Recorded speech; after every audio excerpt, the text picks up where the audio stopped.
ठेका नहीं। ऐसा नहीं, ऐसा एक सेकंड, जफर सुरेशवाला 2003 से दोस्त हैं मोदी के।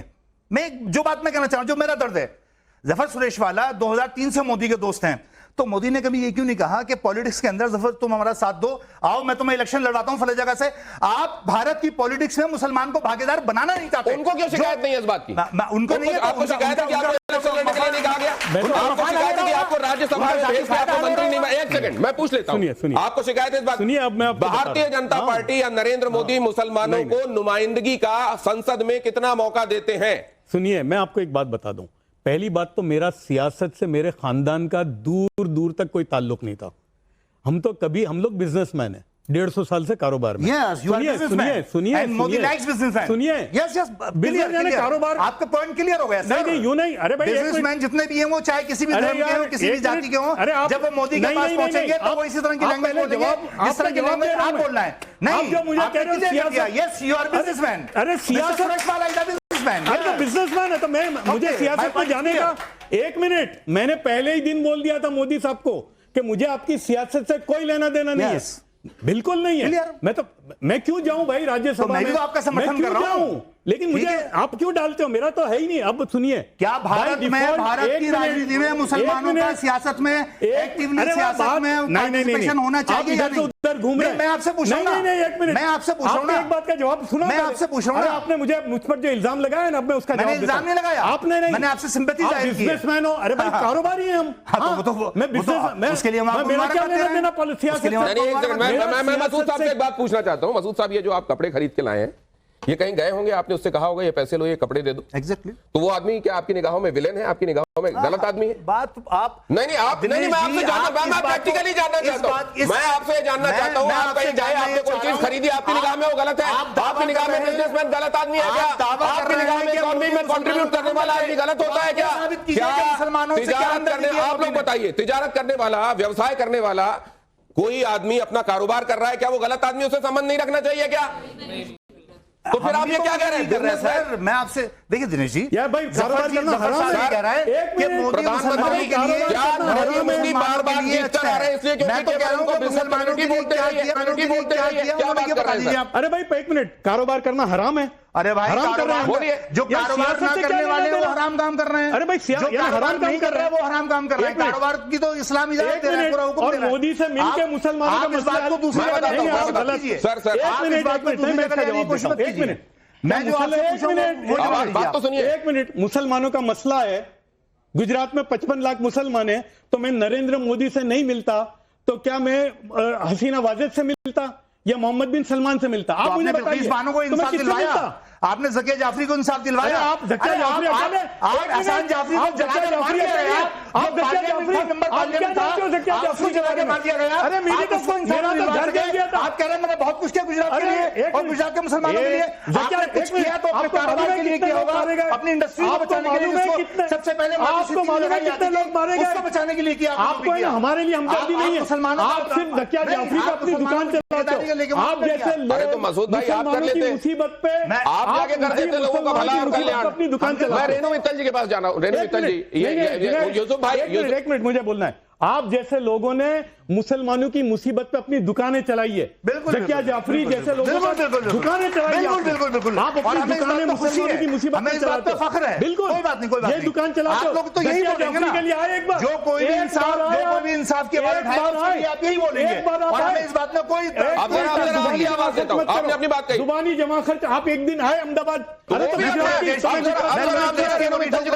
जाफरी के नाम पे दुकान चलाओगे अपनी। अगर शांति हो जाए तो कुछ शांति हो गई। मैं कह रही हूँ कि politics is a matter of perception.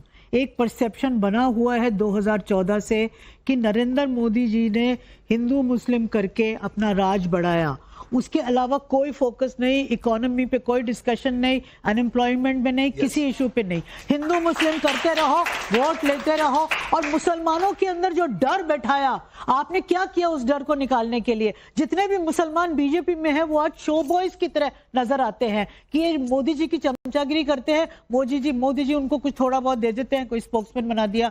अब एक अपने आरिफ भाई हैं, उनको गवर्नर, एक मिनट, मैं लेट मी, ये काफी देर से लोग बोल रहे हैं। मेरा मान देखिए, वो कोई कंपटीशन नहीं, कौन कितनी देर से। आपका अगर सवाल हो गया है तो मैं उनका जवाब नहीं, अभी सवाल नहीं हुआ। मेरा ये मानना है कि जो वक्फ में भी जो हुआ, एक तो इन्होंने हिंदू मुस्लिम में पोलराइजेशन किया जबरदस्त, जो घर आप बहुत सारे सवाल एक साथ पूछेंगे ना तो आपका सवाल खो जाएगा मैम। आपने एक बड़ी बात कही, आपने कहा हिंदू मुसलमान किया है, मोदी ने perception is the new reality, और आपने एक बात और कही, आपने डर निकालने के लिए क्या कहा है, क्या जवाब ले लें इसका? एक सेंटेंस बोलती हूँ, गरीब मुसलमान और रईस मुसलमान में जो उन्होंने पोलराइजेशन और डिवाइड किया, ये सबसे बड़ा मकसद था वक्फ का। वक्फ का ये नहीं था कि प्रॉपर्टीज को बचा लो, ये कर लो, वो कर लो। तो मैम जवाब तो ले लीजिए, ठीक है, आपने कह दिया, आपने एक स्टेटमेंट भी दे दिया और आपने सवाल भी पूछ लिया। पहली बात तो मैं बीजेपी का स्पोक्स पर्सन नहीं हूं, फॉर योर इन्फॉर्मेशन। मेरा बीजेपी से दूर दूर तक कोई ताल्लुक नहीं है। मैंने अपनी जिंदगी में ना बीजेपी का दफ्तर गुजरात में देखा है, ना मैं यहां देखा है। मेरा यह है कि इनकी हुकूमत है, अगर इनसे बात नहीं करोगे तो किससे करोगे? आज भी मैं यही कहूं, प्राइम मिनिस्टर मोदी है, अच्छा लगे नहीं लगे व्हाटएवर, आप मुझे बताइए कि मोदी से आप नहीं बात करोगे तो शहबाज शरीफ से बात करोगे या मोहम्मद यूनुस से बात करोगे? मुसलमानों का बात तो करनी पड़ेगी ना, बात करने से क्या निकला? अरे बात करनी तो पड़ेगी ना। जो डर था वो क्या जो कर रहे हैं, एक मिनट, आप ये कहना चाहते हैं जो कर रहे हैं वो भी गलत कर रहे हैं? एक मुसलमान मटन लेके जाता है, लोग चढ़ जाते हैं, नहीं ये बात मुसलमानों के दिल में क्या डर है? मोदी का डर है जैसा इन्होंने कहा? नहीं है डर, बिल्कुल डर नहीं है मुसलमान को किसी का भी।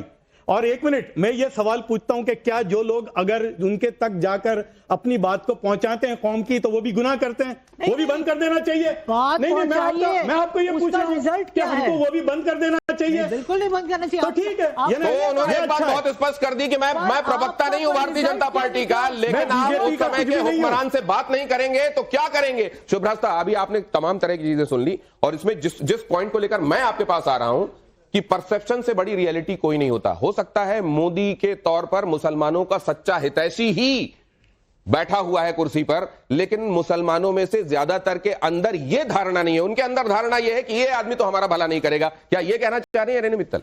देखिए, मैं दो तीन राइडर्स दूंगी शुरू में, उसके बाद में अपनी बात रखती हूं। पहला राइडर यह है कि ये जो पैनल आपने बिठाया उसमें मैं अलहदा विचार रखती हूं। दूसरी चीज यह है कि मैं जो भी कुछ कहूंगी, मैं हिंदू मुस्लिम के फ्रेम से बाहर थोड़ा व्यापक रूप में उसको कहना चाहूंगी, क्योंकि मुझे इस फ्रेमिंग से दिक्कत है कि मुसलमानों के लिए मोदी ने क्या किया।